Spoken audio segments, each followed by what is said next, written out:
I have some amazing news for Shadow Doge fans out there, which is, check this out. Brew Dog is fucked. Yes. Currently. The world's most annoying and probably one of the most labor unfriendly beer companies. Oh, you mean the one that like once sued another company for the rights to the word punk in a business context? The guys who launched equity for punks, those guys, yeah? Yeah, the ones who made the co-working spaces with the indoor like ball pits and slides and stuff, that punk thing. Yeah, those guys. Apparently. And I assume that this happened because of our, Nova, you're in my behind the scenes maneuvering in the shadows. Mm-hmm. We've been scheming, we've been plotting, certainly. We've been manipulating. That the Brew Dog now is basically only accessible in Weatherspoon's pubs. Where it belongs. That's brackets right. Derogatory. Yeah, so they've had to close all 10 of their bars that they actually own in Scotland. I'm sorry for the job losses, but I'm also relieved in the sense of it's like the prison from Andor, you know, like... Yeah, so they are, the Punk IPA is down 52.3%. So soon, there is going to be only one Shadow Doge in town, and it's going to be us. I wanted to, that was just a little amuse-bouche. A little amuse-bouche. It's Trash Future. It's an unusually short-handed Trash Future. Yeah, that's right. It is Nova and Riley, who are currently double dragoning it as the main hosts, joined by repeat guest and Canada expert and recent dining companion of mine, Luke Savage. Luke, how's it going? It's good. Glad to be with you guys. Nice to see you. See, people are going to figure out at some point that the booking schedule of this podcast revolves around restaurants in Zone 2 London. In this case, this was in Toronto. However, I actually... so like Zone 20 London. Yeah. Based on who's coming on the bonus episode this week, this is going to be 2 guests planned over dinner. So, you know, if you can taste it, that's what's happening. Luke is coming on to talk to us about various Canadian developments. I was there recently. I saw some Canadian developments, especially now, Nova, I don't want to shock you. I'm prepared to be shocked, though. I'm ready. Something. Okay. And if you're a listener, do hold on to something. Mark Carney has taken a quite, I wouldn't say alarming, but significant rightward lurch. Oh my God. This is the last thing I would have expected. I should say, for context, that before we started recording, I was just kicked in the head by a horse really hard. But this was the last thing that I would have expected from him because he seemed so nice, right? He was going to be the guy who was going to stand up for Canadian values like, you know, hockey and Mike Myers and stuff. And Canada was never going to be the 51st state. And he was going to forget everything he knew about being a Bank of England governor and sort of like, you know, be America's woker hat, you know? And by the way, if you're wondering, getting kicked in the head by a horse is how we sync up the recording. That's why it sounds good. Yeah, the thing is, the horse always kicks me on the beat after you say Mark, which is kind of confusing, but you get used to it. Yeah, the rest of us clap. I don't know why you insist on getting kicked in the head by that horse. I'm living the dream, you know? Yeah, that's right. You know, that's just classic, that's classic Patreon here's stuff. The thing, these bits, they're not accessible to you any other way than me getting kicked in the head by a horse. So I hope it's worth it. Yeah, like 90% of the Patreon money just goes to horse upkeep. Yeah, conditions of employment not dissimilar to a Brew Dog pub. Yeah, or not dissimilar to a flight attendant on Air Canada, which beautiful segue. Thank you so much. Masterful, Riley. Which is, I've been doing this for a while, which is not dissimilar to being a flight attendant on Air Canada who recently have gone on strike and then been given a, I would say, catastrophically unpopular back to work order in just another rightward lurch by the Carney government. Oh, so he did a Joe Biden thing. Yeah. Yes. Yeah. He did like the least funny Joe Biden things, because I can't imagine, you know what it is? Mark Carney is not whimsical enough to thank Earth Rider for the Great Lakes. I'm just going to put it out there. You know, he's never going to do that kind of thing. Well, I mean, not least because you would have to do it bilingually, you know? Merci à la... fuck, where's Nate? Yeah, I also don't remember what the word rider is in French. 1 second. Chevalier, maybe? Yeah, merci à la chevalier de la terre. Yeah. Pour le la grand lac. grande. Yeah. Pour le lac grand. Perfect. We nailed it. This is inclusive, and now we're getting some like funding from the Canadian government for this. Yeah. It's all good. We alluded to Toronto, so we're going to get some provincial funding. Mm-hmm. When Drake tries to curry favor with a new audience, he's gonna try to use our pro Toronto sentiment. Yeah, I'm sorry. Drake podcasting turn. Yeah. Oh, yeah. It'd be funny if it was with us. I think that would actually be amusing. I think we have like a vetting process that would not allow that to happen. At least I hope so. Yeah. Anyway. This is what Carney has done. I think this is emblematic of, look, there are some times where we predict something and I'm like, yeah, fucking crystal ball. We absolutely nailed that one. Other times it's like, we predicted something like looking at a car speeding into a wall and being like, that car is probably going to hit that wall. Mm-hmm. Or if car halfway crashed into a wall, probably going to continue crashing into the wall. Neom ending up being kind of a damp squib that got killed by the very consultants that started it. That's something I think anyone could have predicted. Mark Carney taking this extremely rightward lurch. I am going to count it on the wall of successful TF predictions. It's going on the wall. The wall of hubristic, like claimed prophecy that we have. Yeah. It says, instead of saying like, know thyself on the top, it just says, we know better. And then underneath it says, perhaps than the gods even. Yeah. In Greek. Yeah, of course. In Greek that we don't speak. It just sort of Google translated and guessed. Anyway, Greek and also French now as well, I hope. Plus grand que les dieux. I'm so bon at French, perhaps even more bon than les dieux. Bigger even than the gods. Yeah. So basically, we did predict it, but it's going on the wall, but it was not difficult to predict. So Mark Carney has ordered Canada's most beautiful women and gay men back to work on the planes, like dispensing snacks and like performing crucial safety functions. Well, you brought up Joe Biden, Nova, and I assume you were alluding to the rail workers strike, yes, which Biden absolutely crushed, and then sort of pretended it was the Republicans who crushed it. And actually, Mark Carney came out this morning and he was asked about the situation because the union was ordered. I mean, they went on strike over the weekend, and within a few hours, the federal labor minister, who's actually now called the Minister for Jobs and Families, there's no more labor minister in Canada. That's the kind of innovation Mark Carney's already bringing to the federal government. Jobs and families sounds exactly like something Morgan McSweeney would cook up when like reform gets another 5 points on labor. My God. Yeah. No, I mean, it's very much in that same wheelhouse. But so they directed the labor board to order the flight attendants back to work. The flight attendants promptly said they're not going to comply with the order. And when Carney was asked about it this morning, he said, let's see, I got it in front of me here. He said, I think that flight attendants deserve to be paid equitably. And, I hope this can get sorted out as soon as possible, which is a little rich considering that he just directed his own, like the call is coming from inside the House. The cabinet tried to bludgeon this union on behalf of the employer, and now they're sort of trying to have it both ways. Pretty silly. It's not. I mean, it's no just watch me, is it?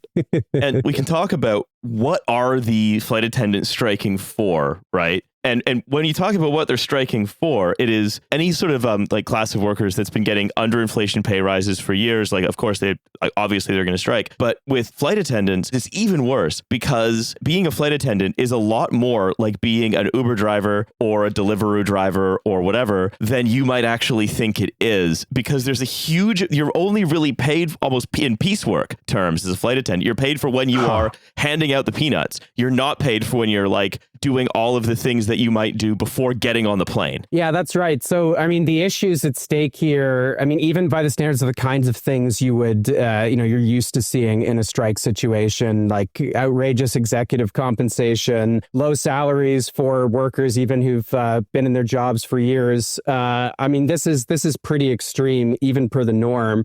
This was a 10-year contract that was expiring. So it's a 10-year collective agreement. So there's been no changes in their in the wages for flight attendants in the past decade. And since 2000, there's been 169% inflation in Canada. And as you were saying, Riley, the main issue at stake, the management will tout these, we offered a 38% increase in wages over the next 4 years. That sounds pretty good until you realize that, the flight attendants are not paid until the plane starts moving. So that means all the time that they spend going to the airport, if they do safety checks and the plane's not moving, their pay doesn't kick in. So their position, which I think is a pretty reasonable one, and according to the polling that I've seen, a majority of Canadians agree it's a reasonable demand as well, is simply that they be paid for the hours that they're working. And just to put this in perspective, because I was astonished over the weekend watching flight attendants posting their pay stubs.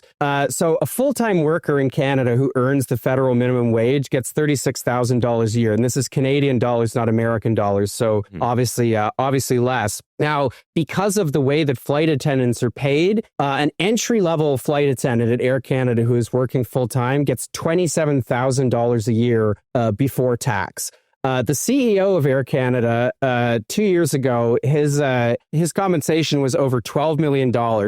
So that's a base salary of $1.3 million, plus the rest in stock options and capital gains, which are not taxed as regular income. They're taxed at 50%, the regular rate. So just all of this is cartoonishly unfair. Yeah. I mean, you say that, but have you considered that maybe the CEO of Air Canada is as useful to Air Canada as 461 flight attendants might be? They're doing the work of 461 flight attendants. People don't know this, but actually the sort of capacity to dispense customer service is really, really ingrained. Like the package of peanuts is in your lap before you even know it, Well, and if you've ever taken an Air Canada flight recently, you'll know what a good job he's doing. The seats are so spacious and comfortable, the tickets reasonably priced, all of it's great. Flight attendants very, very happy, well compensated, everything's working great. Again, the other thing about flight attendants specifically is that is a gravely important job to the safety of commercial aviation, right? If things go slightly wrong, you are depending on those people to evacuate the aircraft for one thing, and it's in that situation, if you get on the plane and it says Boeing on the side and you think, okay, great, well, I'm gonna die in the fucking plane crash, right? I want the person whose job it is to get me in the brace position so my dental records get preserved or whatever, to be being paid for that time. Maybe, and it feels deeply, deeply ghoulish to look at all the kind of inconveniences of commercial aviation and all the delays and go, oh yeah, we're just not going to pay for all of those, even though you do have to be here and wear the uniform and still work. Yeah, it's completely absurd. And I guess a further piece of context here is that because this is it's Air Canada, it's a private company, used to be a crown company, but it was privatized. But it's still a federally regulated industry, which is why I almost said the labor minister, the minister for jobs and families. I mean, so they didn't even need back to work legislation here. They didn't have to recall Parliament. They were able to appeal to a section of the labor code, section 107, which, effectively means that the minister can just send an email to crush a strike in a federally regulated industry if they can make the case that it's necessary to end a work stoppage in order to, quote, maintain or secure industrial peace. And what that means, if you're the employer, in this case Air Canada, is you can impose a 10-year contract on your workers that's incredibly inequitable and unfair.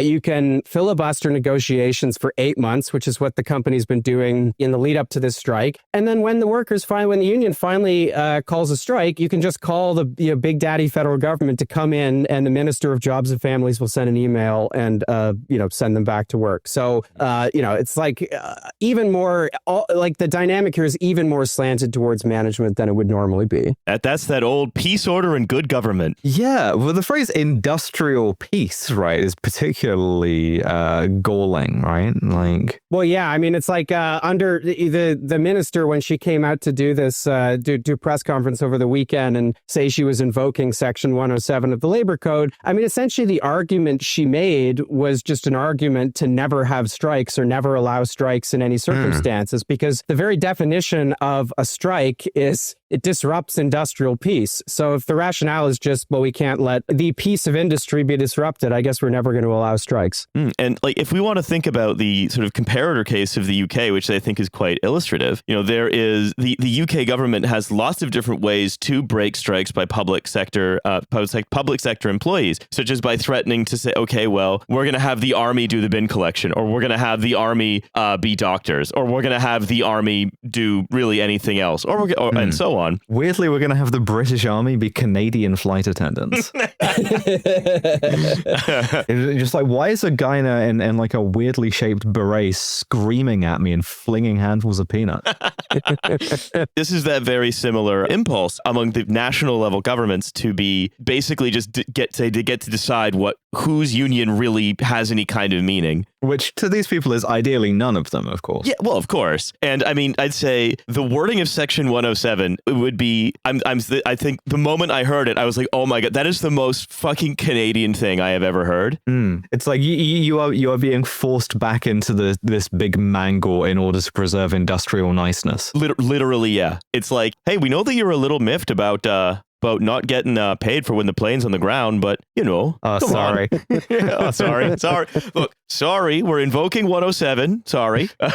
Yeah, I see, because I misapprehended this, right? Because I was always under the impression that Canadians had, rights on account of being, a better country. But it turns out that you actually had like a real catch-22 situation involved, right? The whole time. The Canadian Union of Public Employees, right, which is again this like federally regulated union, where that basically it's like, what if your union always had the sort of Damocles of like, oh, sorry, back to work, hanging over it in the form of an email. What they've done, I think, is again, and there's some I've included in the notes here just a video of some really, really classic trade union grandstanding, which is the CUPE national president saying, we hear your back to work order. We are directing our members to defy it. This guy, Mark Hancock. And then again, in front of a crowd of cheering sort of flight attendants and other CUPE members, has printed off the email in order to rip it to shreds in front of them. Sick. I love union grandstanding, actually. I'm a big fan of it, Like, if it's, sometimes it's the only thing you can do, as it seemed in this case. Yeah. Well, I think, and actually, in the wake of that, CUPE's defiance of the back to work order, so it sounds like they will probably issue a charter challenge. This will go to the court, so that won't be decided anytime soon. Because in theory, the right to strike is a constitutionally protected right. But since the union announced it would not obey the back to work order, the rest of the labor movement has rallied around it, pretty incredibly, pretty quickly. There's been this, solidarity across the labor movement. There was an emergency meeting of some kind, I gather last night, organized by the Canadian Labour Congress. And a number of the other unions, including UnfAir, which is the biggest private sector union in the country, are apparently going to be, they're going to be sending people to the picket lines, but also contributing financially, because, of course, by going on a wildcat strike, CUPE is facing potentially very significant financial penalties, and their ability to weather the storm will really depend on the depth of their financial coffers here. So the feds, I think, are playing with fire, because when Doug Ford tried to do this in Ontario, when he tried to invoke the notwithstanding clause in order to eliminate the right to strike, every union in the province put themselves in a general strike position, and the threat was withdrawn. So I don't know. We're not quite in that territory yet, but the federal government is certainly playing with fire here. Very, very funny for it to be Mark Carney, kind of just like in the grayest way possible, just like, oops, sorrying my way into a general strike. And by the way, if you want to talk about support for a general strike, I'll support a general strike against anything, pretty much for any reason. I want shit to look like 1919 Italy. All right, Nicoletta Bombacci. All right, so basically 9 in 10 Canadians. And this is, again, numbers quoted in the Financial Post, these are not like numbers from nowhere, believe that flight attendants should essentially be given their demands, and 60% believe that they support the wildcat strike. You know, there is a supermajority. I was going to say, is Canada in a similar position to the UK where like every political party's numbers are, fuck it, these guys, even though we hate them kind of numbers? Well, Carney himself currently has a 68% approval rating because he's only been prime minister for a few months and it's the summer and people aren't really paying attention. But this is the first thing that could potentially drag that down. And actually just some further polling here. I'm not sure if that was the Abacus poll you were citing there, Riley, but Abacus, which is a thoroughly mainstream pollster, they did some polling. I mean, it was commissioned by CUPE. They are an independent pollster, though, and they found, 59% of Canadians agree the federal government should respect the right of workers to strike, even if it leads to travel disruptions. David Coletto, the CEO of Abacus, he's written a post on Substack kind of analyzing the numbers, and he says, I think this decision may undermine the very promise Carney campaigned on in an era shaped by the precarity mindset. Canadians were seeking stability, competence, reassurance from economic policy, but also from how the government engages with the people who keep our society functioning. Now, if Mark Carney was to campaign on those terms, and I do think that's an accurate characterization of what a lot of people were seeking from a Mark Carney-led government, if it only took him 12 weeks to just sort of stumble into a general strike, you have to admit that would be pretty fucking funny. It's like also really good that on the numbers, having both General Strike and Mark Carney have comparable approval ratings, which means the median Canadian voter is like, I like that guy, but they should shut down the economy, though. So here's the thing. Do you know who you're describing? You are describing my dad. Okay, cool. You are describing literally my father, who has basically been radicalized in like the Carney Fedayeen by how much he hates Donald Trump, specifically because of the 51st state stuff. He didn't give a shit about it, but like my dad did not give a shit about this stuff before. And as soon as Donald Trump started talking about the 51st state, he was like, fucking, I don't know, like stockpiling Claymore mines. That's a joke. He's not stockpiling Claymore mines. I don't think he owns any weapons, to be clear. If the United States tried to invade Canada or annex Canada, they would face a militant insurgency of baby boomers who would like be a fiercer foe than the Viet Cong. Like, I guarantee. Radicalized the Elbows centrists. Up movement, like the Viet Cong had nothing on the Elbows Up movement. Yeah. I mean, you see like the radicalized liberal boomers are so much more likely to look at the right-wing party and just post under their own name on Facebook, yeah, we should kill all these people. Anyway, this is my dad. He's like, yeah, obviously the flight attendants should be paid. Yes, they should strike. I also fucking love Mark Carney because fuck America. My dad, right down the middle. The other thing that I was thinking of when I was thinking about the flight attendant strike is the last moment of popular mobilization that stuck a wedge between a certain segment of the population and the government, I think, was the trucker protests, basically, right? Which is like obviously the right-wing version of this, right? It's a bunch of small business owners get dressed up in their sort of, butchest, most rugged costume and then protest against public health measures, essentially. Protest against the idea that there are, things we owe one another, for example. And I think I want to get on to talking a little bit more in not just about the strike, but about how like that reflects this sort of collapse of Carneyism only, again, like a couple months in. It's like been a month. Yeah. But how like these two events posed like unique challenges to the parties that are supposed to respond to them, right? Like the conservatives were essentially torn to pieces by the trucker protests because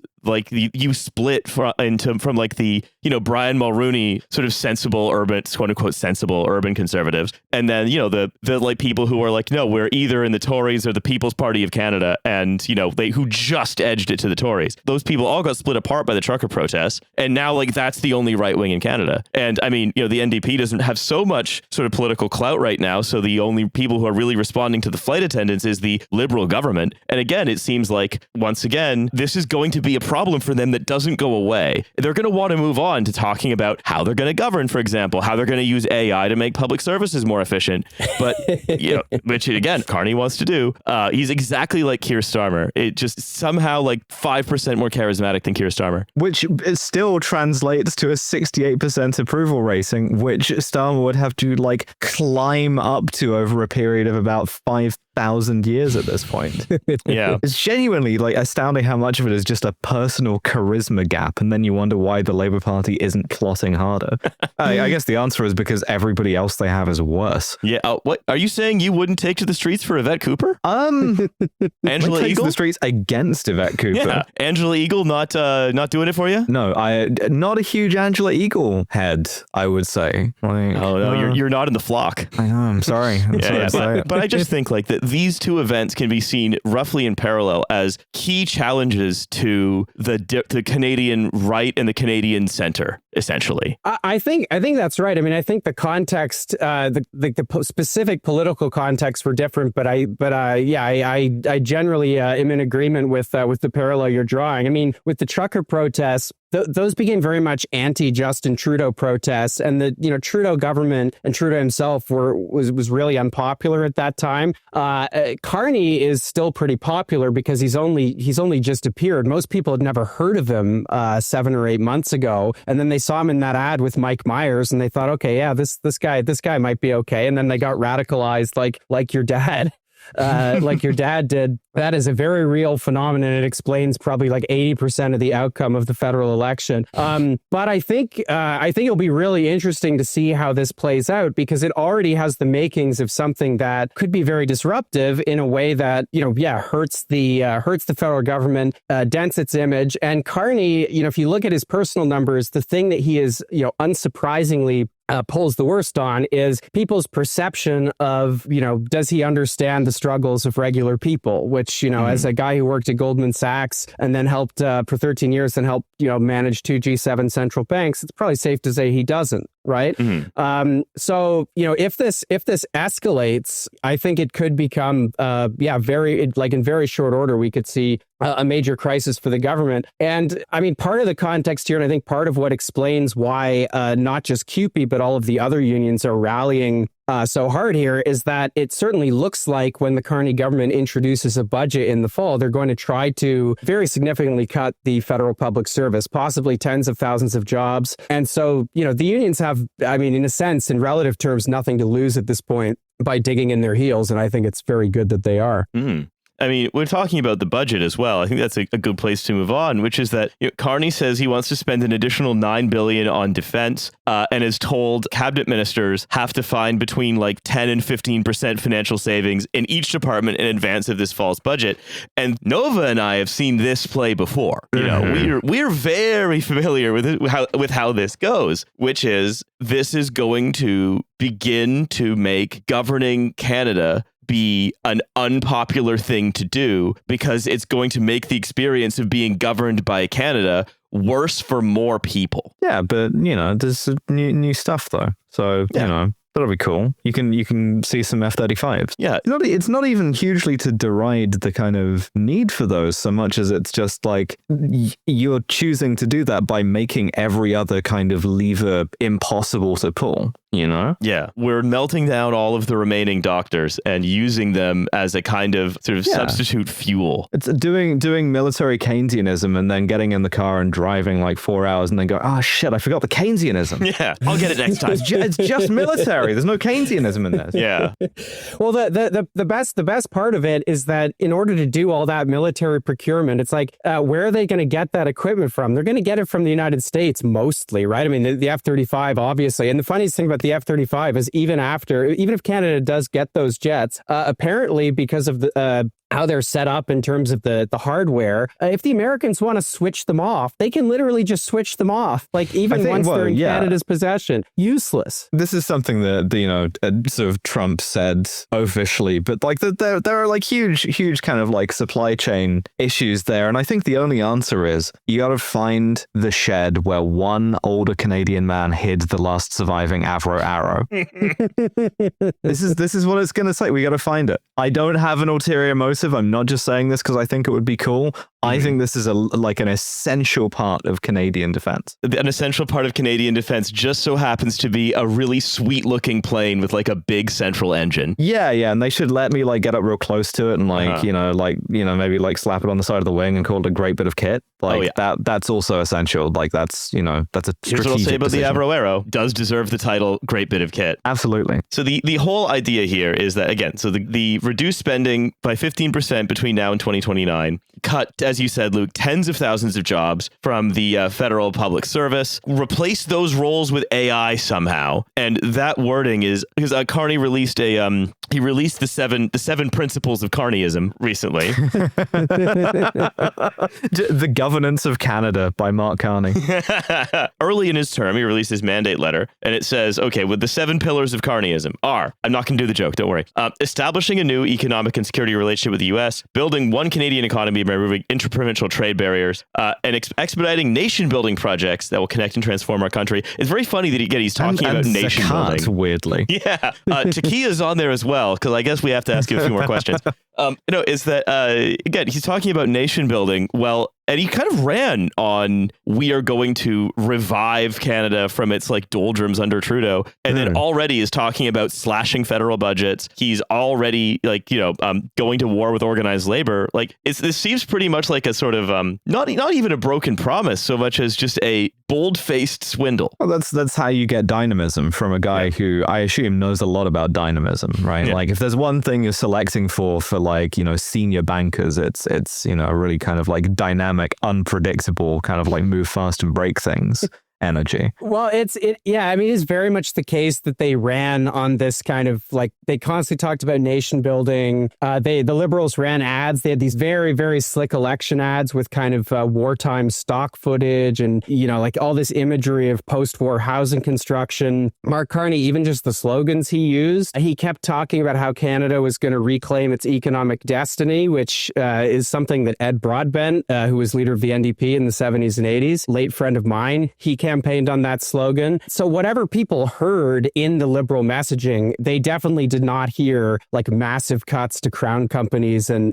federal departments. It's just this is only nation building. Like if this is nation building, then like literally anything is nation building. Nation building is when you make the country quote unquote more competitive. That's the logic here.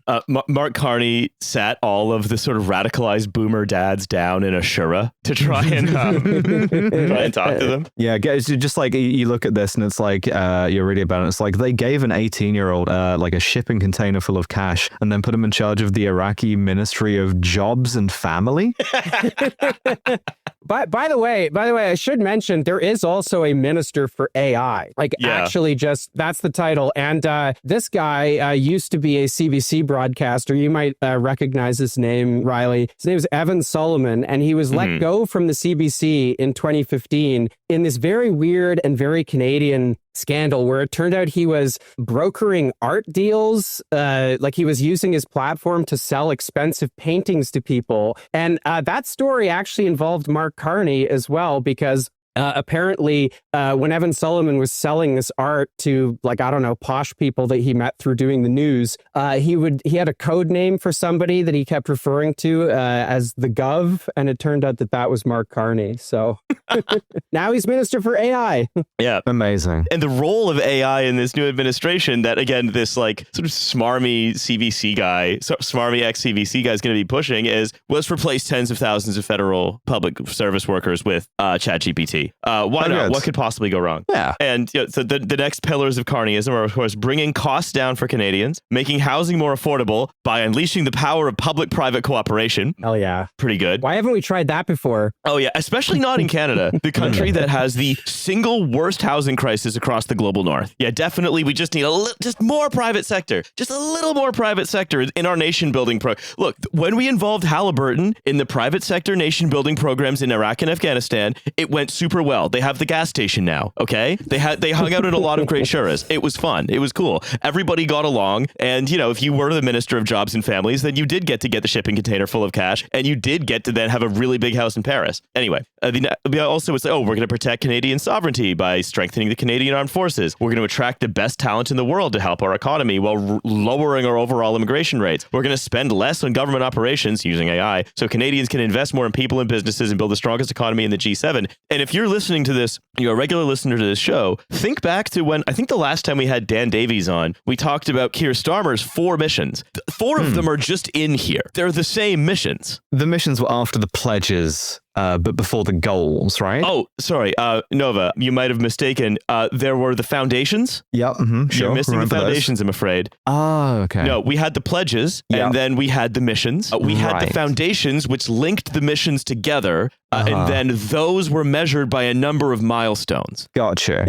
Okay. Was it in the Ed Miliband era that they literally had like a giant like menhir or like stone tablet with the 10 pledges on? And yes, that's the one which gave us like the greatest novelty mugs of all time. I'd still love to have one where you have like a mug and it says like, I'm voting Labor for controls on immigration. Yes. Yeah. But like, you know how every social media app is just turning into TikTok right now? You know, it's every global North government is just slowly turning into one another. Creeping global Brissonification. This is genuinely the terrifying prospect of, again, you know, like the British kind of like derangement sweeping the world. But this time it's not through a kind of like, you know, imperial iron fist. It's just all of the libs have just run out of ideas. And for some reason, when they do this, they go to the least popular one of them on a, you know, the last shall be first kind of deal and go, tell us about how you achieved your success in making everybody in your country despise you.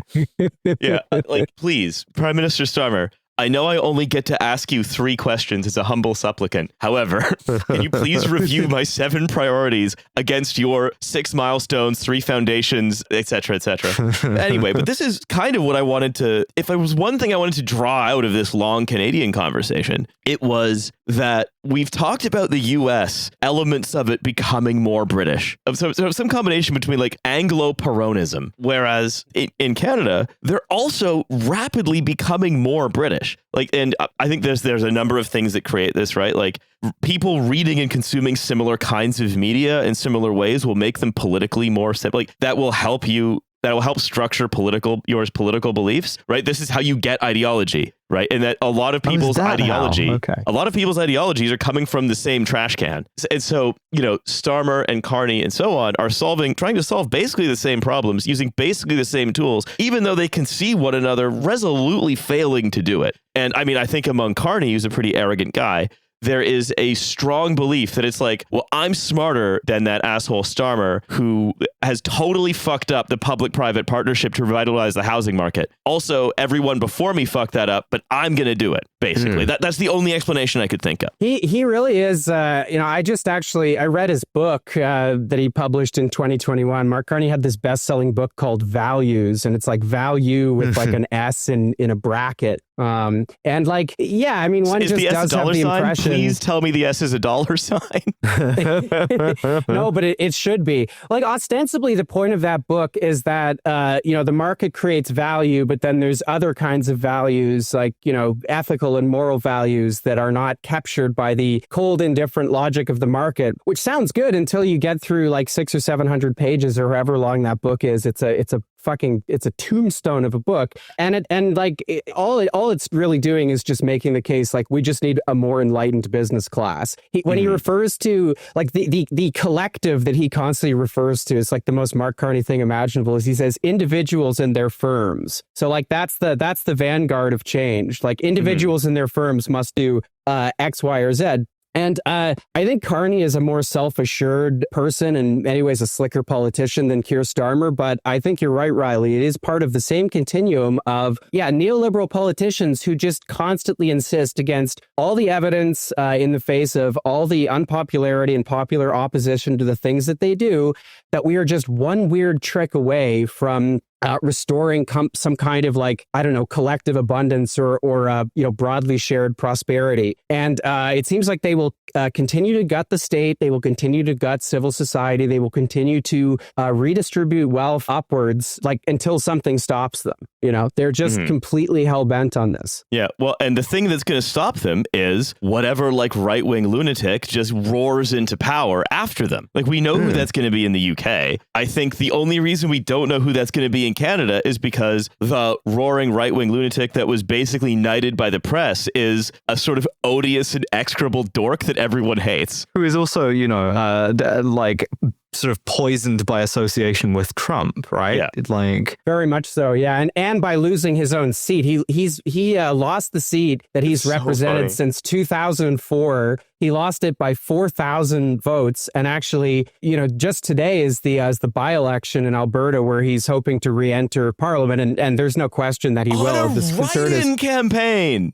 That's the funniest thing about it. He's contesting Battle River, Crowfoot, on a fucking write-in campaign against 200 other people who've largely signed up, I think, to prank him. Incredible. Yeah, it's the longest ballot in Canadian history. I think it's 273 candidates. Yeah, Jesus. He is the most eminently like a lot of people like to grandstand about like, oh, I'm gonna give you a swirly, nerd. He is the genuinely most bullyable right-wing figure that has ever existed. So, he is so basically like my open question. I think we may have talked about this even last time you came on the show, Luke, is we know the script, right, that Canadian politics is following, which is the technocratic liberals have locked out any opposition to their left and are currently doing things like crushing unions, cutting the state, blah, blah, blah. And because the state wants what the right wants, the sort of roaring fascist paramilitaries want, generally speaking, the opposition to that will be framed in right-wing terms, and a insurgent populist right-wing candidate will be sort of topping the polls kind of forever. And we just don't know who that is in Canada yet, I guess, unless somehow Poilievre can like restore his image. Yeah, I mean, he's in a bit of a precarious position as well. Like, there's no question he'll be back in Parliament. I think the question is just, does he get, like, the Conservatives got 80% in that riding in the election. So if he gets less than that, people are going to make fun of him. But he's going to be up for a leadership review in, I think, either November or January when the Conservatives have their conference. And there have been some rumblings. There are potentially some challengers, although it's not clear yet if there's a coherent challenge in the works. And yeah, the other big factor is that the NDP has only 7 seats in Parliament, doesn't have official party status, and is about to begin its own leadership race. So, the Carney government can do all of this unpopular stuff, but it's not really, the opposition, right and left, is not exactly in the best position to exploit it. I cannot make a prediction about what's going to happen with the Conservatives. They're in a total mess. And they're in a total mess despite having gotten more than 40% of the popular vote, which is something that they have never done this century. So it's all very strange. Yeah. It's Canada's, it's missing a few of the pieces to do the usual sort of like late 20th century stagnating global north economy to build the whole playset. So, I'm constantly wondering, where's the rest of it? When's the rest of it going to come in? Anyway, look, I wanted to move on to one more thing, a little sort of reading-ish. We're hopping back over the pond.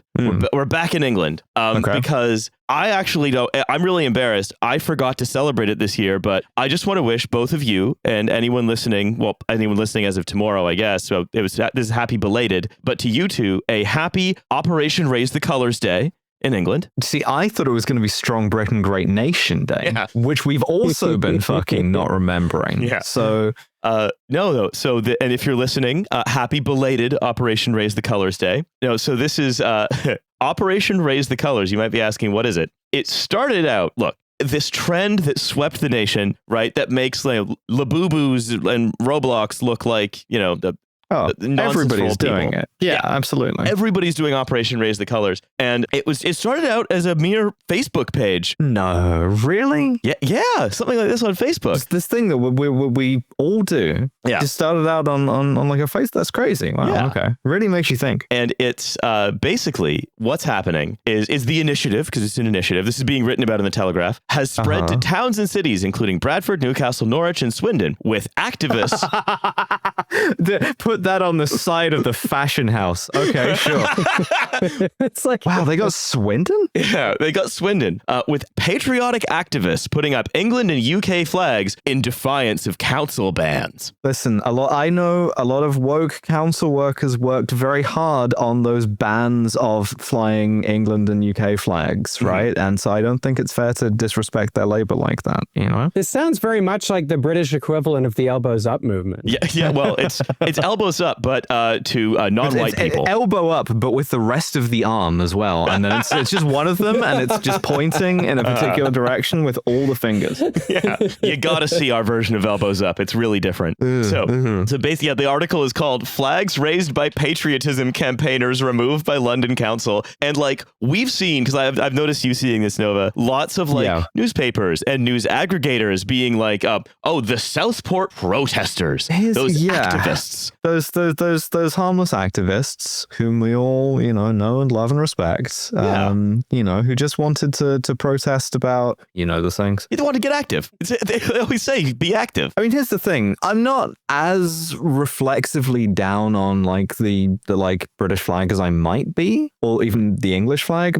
but because the effects of having been kicked in the head by that horse are kind of wearing off a bit, because it's been almost an hour, I do, when I see someone making a really big deal out of it in a kind of like waggling their eyebrows, "Ooh, I bet this triggers you. Are you triggered by this thing?" I think to myself, maybe that person's part of the British elbows up movement.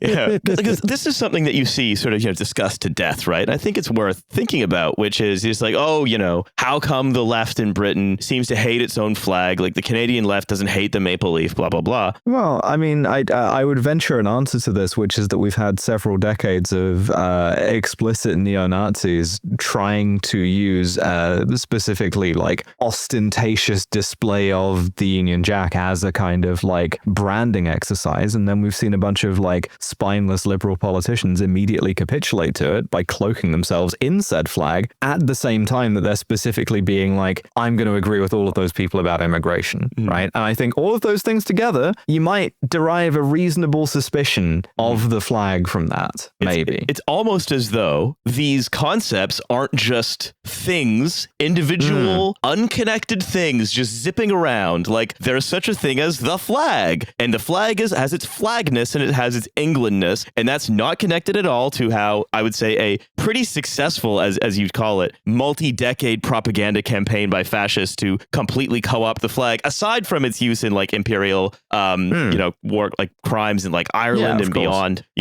aside like, from that, even past and present. Yeah, exactly. But you say about spineless liberals capitulating because of course we had to Operation Raise the Colors was never not going to get a comment from Keir Starmer. Oh, of course. Man loves commenting. He loves to yap, So, and fair enough. So Keir Starmer's official spokesman said, "I haven't asked him about specific cases or specific councils, but the PM has always talked about his pride in being British and the patriotism he feels. He talked about that previously, and he's talked about it most recently when the Lionesses had their successful campaign in the Euros. That's really funny. Here's the thing. I took a walk through some of the comments, right, which is an unpleasant experience, but Starmer did all of this stuff, right? Like he really went hard on like flag on everything, all the party brochures. He was always being photographed in front of a couple of them, and he was like really like, it was like Trump hugging it, like he's really getting attached to this thing, like semantically. And for all that, his reward is all of these people in the comments still think that he's a gay Muslim communist, right? Who hates the flag and everything that it stands for, because what it stands for to them is the stuff that even though he's doing, he's never going to do enough for them, which is, like mass deportations, if not like machine gunning small boats. Yeah. This kind of triangulation, which like the nominal British center left or whatever seems even more addicted to than its American equivalent. Like, yeah, like at what point in like you spend like a decade or more doing this, and people on the right, in this case, like, reform voters or, the handful of people who might still vote for the Tories, like they still, they all think Keir Starmer's a communist, All those same people in the United States thought Joe Biden was a communist or Kamala Harris was a communist. Like this just doesn't work even on its own terms. Yeah, well, the spokesman went on. The spokesman had more to say. They were like, you know what? This is worth like 4 fucking skinheads put up a flag somewhere, and this is worth a 2-paragraph response from Downing Street being like, you know what? Patriotism, We the love PM is those for it." guys. Yeah. Yeah. We hate the councils that are enforcing laws that you can't just put a flag up on a council building just like for fun, unless you work at the council. So, asked if Sir Keir was in support of people putting up English flags, a spokesman replied, "Absolutely. Patriotism, putting up English flags. We put up English flags all around Downing Street all the time. Every time the English football team, both the women's and the men's, are around." All right, two things. First of all, thing one, please like me, please like me, please like me. Thing 2, really funny that women's football specifically gets 2 mentions in this statement, a thing which all of these people also think is gay Muslim communism. Yeah, that was one of my favorites, actually, which is like, you can just see Starmer being like, "All right, Keir, this is the greatest needle you'll ever thread. We're going to support the skinheads who are plastering St. George's crosses all over the council buildings, while at the same time not alienating the liberals." I put a little Attenborough at the end there. Yeah, it's like, what are skinheads like? Football. What are Guardian reading lips like? Women's football. So I like all football, all the kinds. It's the perfect synthesis. Yeah, I love patriotism, putting up. I also like, we put up English flags all around Downing Street all the time. I'm really hoping for some kind of negatively polarized left-wing backlash local election, because I really want a your party controlled council to actually ban every flag but the trans flag and make flying the trans flag mandatory. I would like that to happen quite a lot. Basically, what you're saying is you want to live in the nightmare world that reactionaries and TERFs create for themselves, where it's we've reversed all the bathrooms. Yeah, exactly. I do. But I'd like it to be Glasgow City Council. You know? Do you want to announce anything?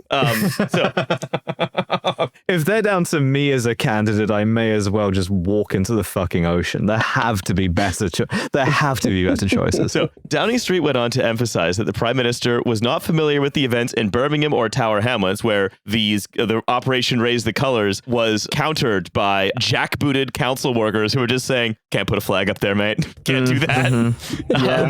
Yeah. Are you telling me that because of woke, I'm not allowed to climb this unsteady scaffolding and precariously hang a racist flag? It's gone too far. It says, I see someone's highlighted this next passage. It says, but basically when he was like, "Look, I can't comment on individual council matters because all of this is down to health and safety." I'm not going to endorse every flag, right? Just in general, I appreciate the principle. Seeing a bit of cloth fluttering, very nice. I'm a vexillologist, and I believe I've been watching some CGP Grey videos. And I believe that it is perfectly sensible, even necessary, to amuse your enemy by flying the flag of a Portuguese trading ship. We need to record Left on Red soon. I'm so excited to talk about Desolation Island. It's coming. I've been sick and traveling. I had to go back to Canada for a family thing. We're doing it. We're on it. But he says, after he says, look, I can't comment on those councils. He says, but when it comes to the PM being a patriot, he's been very clear that it's important to him in the past. I love how equivocal, they're triangulating within the triangulation. They're adding all these qualifiers and stuff. And the fact that it's not even Starmer himself, it's a spokesperson, speaking in the passive voice, the PM is on record that he is a patriot. And that much is clear. Yeah, this is what you say if you get discovered with Cross of St. George toilet paper. This is not how you respond to whatever this is. But so campaigners were also seen today painting roundabouts in Birmingham in England colours after officials sparked fury last week by tearing down St. George's crosses in the south of the city over claims they posed a safety risk. Here's the thing, right? Just on a pretty basic level, right? If you're in England, generally speaking, you already know that. You know that you are in England because of all of this stuff, big Tesco's, transphobia, right? Normal stuff, right? Why then do you need to be I need my security blanket color-coded bit of cloth to remind me that I am here, right? What kind of... that as a statement of identity can only ever be a kind of like perceived defensive one, or like I'm trying to provoke someone with it, right? Yeah, this is why it's like these guys are all filming themselves doing this all the time, because it's like, oh, I'm being a little bit naughty, and you're like, wait, why is that naughty? He's like, it's not naughty. It's not naughty to do this. Why would you think it's naughty to do this? You don't even need like a flag of England in England, because that's what the England is for. It's just there. You can just walk around it, you know? Yeah. Tyrone, a cleaner who works for the Tower Hamlets Council, had been on Marshwall Road all morning, cutting down England and Union Jack flags from lampposts and dumping them in the rubbish. Number one, it's a Union flag. It's only Union Jack if it's not a ship. This is my hero. This is the dream job. Get paid to throw a bunch of England flags in the bin all day. Fantastic. But he decided to leave at around midday and finish his job tomorrow due to the amount of abuse he and his colleagues have been receiving from frustrated locals. Again, interesting. The patriotism campaigners, you're saying they were hurling abuse at the council workers who were like... Weird. That's weird. Odd. This is a fucking joke, one of them shouted before adding, we're just going to put them back up anyway. Yeah, my job is to fish all of the sullied Union flags out of the bin and then hang them back up. Yeah, of course. It's the flag of it's old Jack and Bins. I mean, the ideal here is like Tower Hamlets Council employs a separate crew of guys to like come out and do that. It's like muscle confusion, right? Yeah. Like, well, that's Keynesianism. Flag Keynesianism. That's flag Keynesianism. Flag Keynesianism. So Tyrone told the Daily Mail, "Look, I was just sent here by my manager to take these flags down. I don't know the significance of these flags, but I've been taking them down and getting abused by people telling me to leave it. This is the most exasperated man in Britain." Yeah, I mean, listen, it's not a stupid decision if you ask me to be like sincere about it, but like, who cares that much? Jesus. Yeah. Like, they ask me, they say, "What has Britain become?" and "Don't take them down," and "The mayor is a wanker." And they get annoyed because they say Palestinian flags were left up for weeks and months, but the English flag gets removed straight away. But look, I'm just doing my job, and I'm not going to let them hinder me from what I'm doing. Doing two-tier justice, but on like tying a flag to a really precarious like pile of street furniture or whatever. Yeah, that's the thing. A lot of the flags that were getting flown like from flagpoles, from council buildings. There was a council employee who went to put them up. This is essentially like the wildcat strike version of vexillology. Yeah, I've been displaying my patriotism by diving into traffic and trying to attach those like big poppies to the fronts of cars. I'm the non-woke suicide bomber, where instead of exploding, I just attach a flag to something and then die. Like, that's the thing. One of these people is definitely going to die from falling off of a scaffolding or something that they have climbed to just like go way. But so I will come back tomorrow around 6:30 a.m. to remove the rest when there aren't so many people around who will get upset. Palestinian, Jamaican, English, whatever. My job is just to keep the road clean. I'm saluting.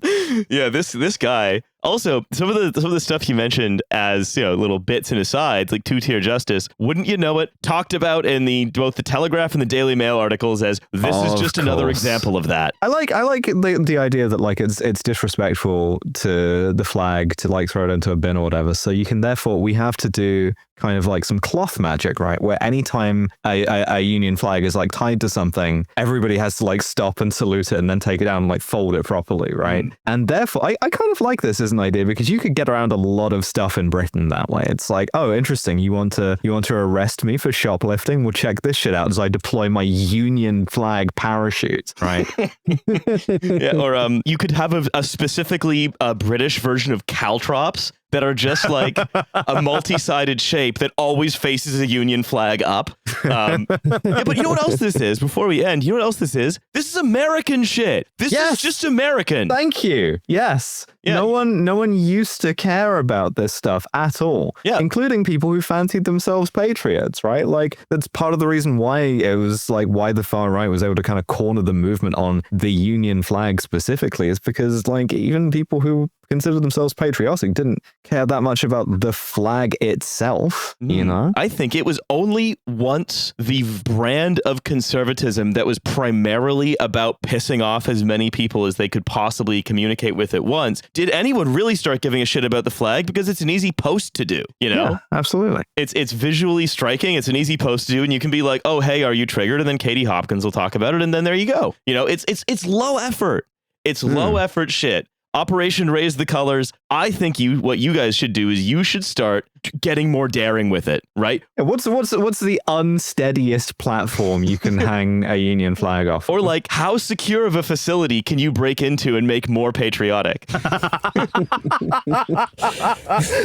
Doing the Area 51, they can't stop all of us thing and just sprinting towards the MI6 building. But it's just like 400 guys, all with flares in their asses, wearing Cross of St. George capes, all like Naruto running over, trying to climb the gates at Downing Street and just getting mown down by the Met Police. Yeah, it's like World War Z, just like flooding over the wall to try to hang a Cross of St. George outside the living room window in Downing Street. Yeah. Like a flat roof pub. All right. Look, I think that's all we have time for today. Yeah, we have to go and raise the flag over the studio. Yeah, that's right. Well, we have to raise the flag over other podcast studios. It's like the reverse capture the flag. It's plant the flag. It's infiltrate the flag. It's flag Keynesianism is what it is. That's right. But Luke, I want to thank you so much for coming on and continuing our examination of my erstwhile home and neighbor across the pond, Canada. Canadian Development. And where can people find a little more of you? They can listen to Michael and us, for example, but there's more Luke Savage to be had. There is indeed more Luke Savage to be had. Most recently, I joined Substack at Luke W. Savage, which is also my Twitter handle. So I will have more on, every matter we've discussed, more on the strike, more on lots of other stuff there too. So every matter? Every matter? Will you be talking about Operation Raise the Colors? Every single matter will be addressed there, as will the burgeoning movement of flag Keynesianism, which I plan to write on soon. Yeah, perfect. Just falling the furthest anyone has ever fallen in an attempt to raise a flag as I try to put one on top of the CN Tower for some reason. This is for England. No, I think the best one of that would be Red Bull sponsors like English Felix Baumgartner to like go up into lower. I'm gonna hang a flag off of space. Yeah. The highest of St. George Cross has ever been. Look, the Earth is just a gigantic flat roof pub if you think about it, and we could hang a Cross of St. George off of the whole ozone layer. Come on. To let those aliens know who they're fucking with. This is all England. All right. So yeah, check out Luke's Substack, check out Michael and us, check out our Patreon. There's going to be another episode in a few short days that will feature another person that at least one person on the show will have recently eaten with.